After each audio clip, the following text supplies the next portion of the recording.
Hi everyone, मैं हूं जगदीश। आज इस वीडियो में आपको बतलाने वाला हूं कि जीएसटी क्या है, जीएसटी कितने प्रकार के होते हैं और जीएसटी कब लागू हुआ था। अगर आप मेरे चैनल पर नए आए हो तो मेरे वीडियो को लाइक कर दें और मेरे चैनल को सब्सक्राइब कर दें। तो चलिए वीडियो को स्टार्ट करते हैं। तो फ्रेंड्स, सबसे टॉप में है जीएसटी क्या है। तो जीएसटी एक प्रकार का गुड एंड सर्विस टैक्स के नाम से हम लोग उसको जानते हैं। जीएसटी को हिंदी में किस नाम से जानते हैं, तो हिंदी में हम इसे वस्तु और सेवा कर के नाम से भी जानते हैं जीएसटी को। तो फ्रेंड, उसके बाद में क्या है, जीएसटी यह एक प्रकार का क्या है, जीएसटी यह एक प्रकार का टैक्स है जो वस्तु और सेवाओं के कंजक्शन पे लगता है। और जीएसटी कब लागू हुआ था, तो ये भी बहुत इंपॉर्टेंट क्वेश्चन है। तो गाइस, यहाँ पे प्रोडक्शन और सेल के अलग अलग पेज ख़त्म करने के लिए जीएसटी का सिर्फ एक आधार तय कर दिया गया और वह है सप्लाई।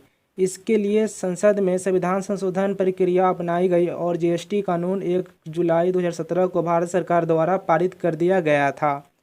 तो फ्रेंड, आप उसको याद कर लीजिएगा।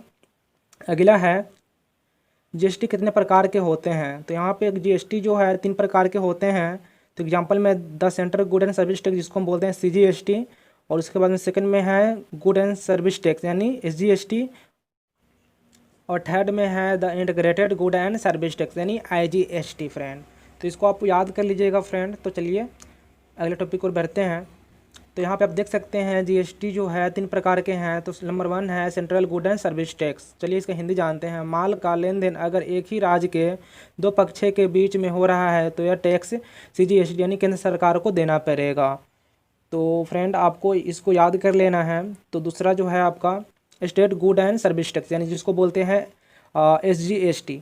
तो फ्रेंड, इसका चलिए हिंदी जान लेते हैं। माल का लेन देन अगर एक ही राज्य का 2 पक्षों के बीच में हो रहा है यह टैक्स एसजीएसटी राज्य सरकार को देना पड़ेगा। तो फ्रेंड, आप इसको याद कर लोगे। तीसरा है integrated good and service tax, जिसको हम लोग बोलते हैं आईजीएसटी। चलिए इसका हिंदी हम लोग जान लेते हैं।